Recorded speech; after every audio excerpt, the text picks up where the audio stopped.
জয় গুরু। শ্রী শ্রী ঠাকুরের সরস্বতী পূজার কাহিনী। আজ সরস্বতী পূজা। সকালে শ্রী শ্রী ঠাকুর বললেন, সকাল সকাল স্নান করে মা সরস্বতীর অঞ্জলি দেন গিয়ে। আমি বললাম, আর পূজা করতে বড় ইচ্ছা হয় না, আর কাকে, কোন দেবতাকেই বা পূজা করতে যাব। শ্রী শ্রী ঠাকুর হাসতে লাগলেন।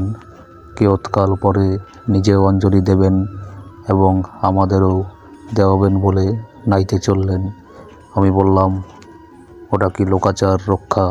বাউলদের কথায় আছে, লোকের মধ্যে লোকাচার, সদ্গুরুর পাশে একাচার।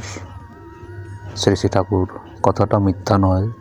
লোকাচারই রক্ষা কতকটা, যাতে নিজের ক্ষতি নাই কিন্তু সমাজের লোকের নিষ্ণাধিকারী লোকের মঙ্গল, এরূপ লোকাচার বা সমাজ ধর্ম মানাই ভালো।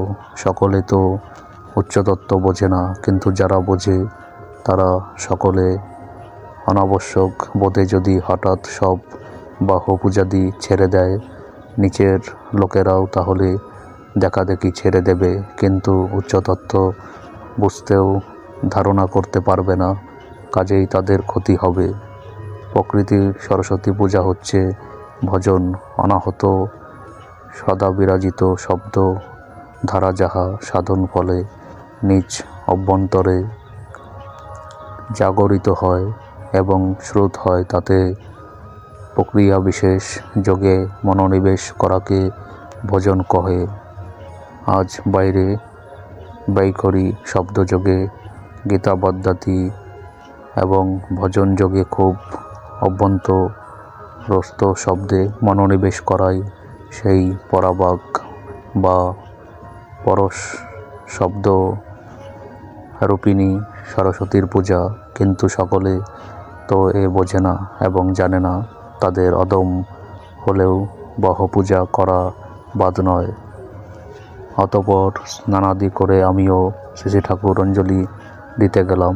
তার জৈনিক ভক্ত অবিনাশদা হাসতে হাসতে অন্ত আওড়াচ্ছেন এবং শ্রী শ্রী ঠাকুরও তাই বলে অঞ্জলি দিচ্ছেন।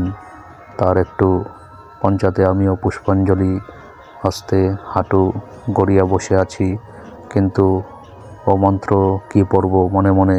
মহামন্ত্র তার আদি ধনাত্মক নাম বলিতেছি মাত্র, আর ভাবিতেছি অঞ্জলি দেব কোথায়। সাক্ষাৎ প্রত্যক্ষ দেবতা ভব ভয় হারি, যিনি পরাবাগ সরস্বতীরও জনক, যাহা হতে শব্দ ব্রহ্ম রূপিণী সরস্বতীর উৎপত্তি, সেই আদি পুরাণ পুরুষ পরমপিতার যে নরবিগ্রহ আবির্ভূত, সেই বিগ্রহ চরণে না ঘটাধিষ্ঠা তা দেবীর চরণে, কিন্তু দেখিতেছি স্বয়ং তিনি তো লোকধর্ম সমাজধর্ম পালনার্থে ঘটেই অঞ্জলি দিচ্ছেন এবং তার আজ্ঞায় শিরোধার্য। তাই সেই রাতুল চরণে অঞ্জলি দেবার লোভ সম্বরণ করে ঘটে অঞ্জলি দিলাম। এই কথাগুলি একান্তে বসে লিখিতেছি। এমন সময় শ্রী শ্রী ঠাকুর সহসা হেসে আমার দিকে চেয়ে হাসতে হাসতে গলা জড়িয়ে ধরে গান করে বললেন, দে তুলে দে পাল, দেখবি দয়াল, আজি দয়া করে ধরবে এসে হাল। তারপর অঞ্জলি দিয়ে প্রসাদ পেয়ে তার সঙ্গে ফিরে আশ্রমে আসতেছি। বললেন, আর সকলকে আপনি মন্ত্র পড়িয়ে অঞ্জলি দেওয়ান। আপনাকেই আজ পুরোহিত পদে পাকাপাকি শায়েত করিয়ে দিই, ব্রাহ্মণ পর্যন্ত জজিয়ে দেন আজ। তারপর কিশোরীদা, বিরাজদা, যোগেন সরকার, যতীন, সুরেন প্রভৃতি 12-14 জন স্নানান্তে এলেন তার আদেশ মতো। আমি মন্ত্র পড়লাম, তারা অঞ্জলি দিল।